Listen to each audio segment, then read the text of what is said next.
Tanah Lot is one of the most visited temples in Bali. Its scenic sunrise and sunset on the beach are a great contributor to the 3,335,000 tourists that came in 2018 alone. That is half of all tourists that entered Bali in the same year. With this many tourists every year, Tanah Lot plays a massive role in the economic development of the local villagers. According to E. Madagirinata, the development of tourism has played an important role in mobilizing the economic development of the villagers and improving the welfare of the villagers. Even with more than 3 million people visiting Tanah Lot each year, many might not know about its history. It all began with Danghyang Nirarta, a holy priest from the Majapahit kingdom in Java.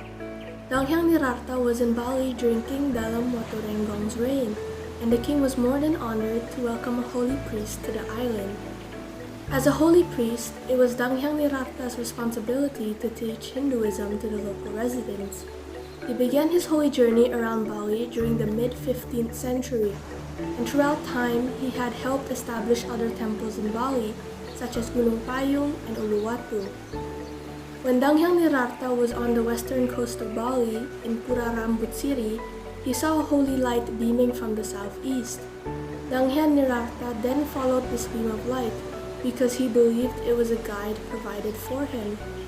After following the beam of light, he arrived at the rocky beach and saw an enormous rock formation that looked like a bird.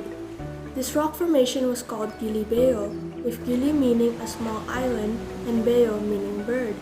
Danghyang Nirarta then meditated in Gili Beo and dedicated this place to Dewa Baruna, the deity of the sea. He then rested on the shore only to be interrupted by local fishermen, who met him and delivered offerings for him. Then the fishermen invited Danghyang Nirarta to spend the night at their homes in Baraban village. As Gili Beo was also a part of Baraban village, it would not have taken a long walk to reach the fishermen's homes. However, Danghyang Nirarta refused the offer, stating that he preferred to stay the night in Gili Beo. Nevertheless, before resting at night, he took time to teach religion and morals to the people who came to him. Bendesa Baraban Sakti was the leader of Baraban village. In the community, he was highly respected and renowned for his magic. The villagers also relied upon and trusted that Bendesa Baraban Sakti would manage the village properly. Danghyang Nirarta was becoming a frequent visitor to the village to teach his ideas, and this angered Bendesa Baraban Sakti. In addition, many of his followers were now following the teachings of Danghyang Nirarta. This situation led to Bendesa Baraban Sakti inviting the residents of his village to expel Danghyang Nirarta. Danghyang Nirarta then moved Gili Beo slightly into the sea to protect it from attacks. He then threw his shawl into the ocean, creating a sea snake that protects the temple from evil. This sea snake is now known as Lipi Poleng, and to this day, it still guards the temple. After watching Danghyang Nirarta's supernatural and spiritual power, Bendesa Baraban Sakti became a loyal follower of the priest. Before continuing his journey around Bali, Danghyang Nirarta bestowed a kris, also known as an asymmetrical dagger, to Bendesa Baraban Sakti. The kris that Bendesa Baraban Sakti received is called Jara Menara, or Keris Ki Baru Gajah. It is still held and sanctified in Pura Kediri. A kris is significant because it is both a weapon and a spiritual object, and many believe that the kris has the luck to eliminate diseases in plants.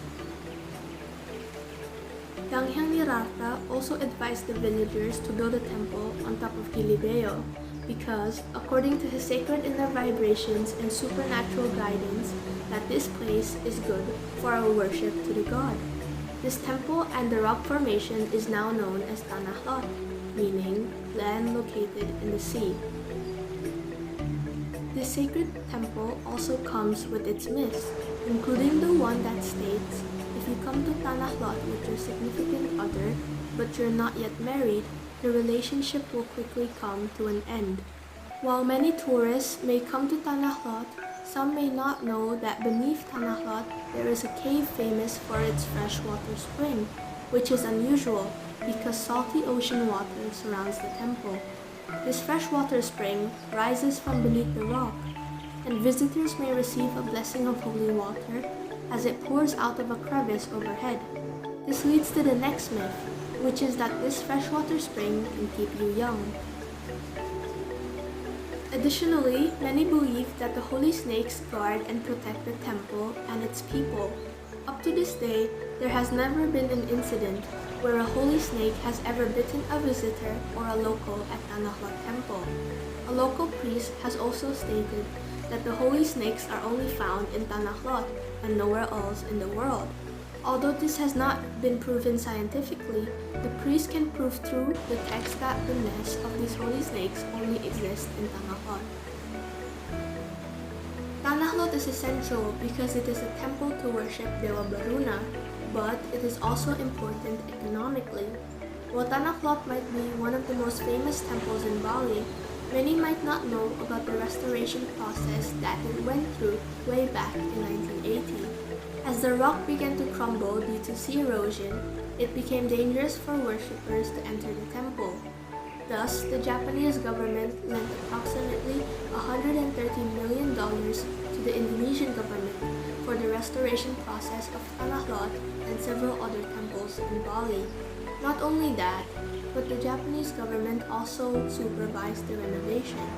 Due to this, over 1/3 of the rock that is visible today is artificial rock.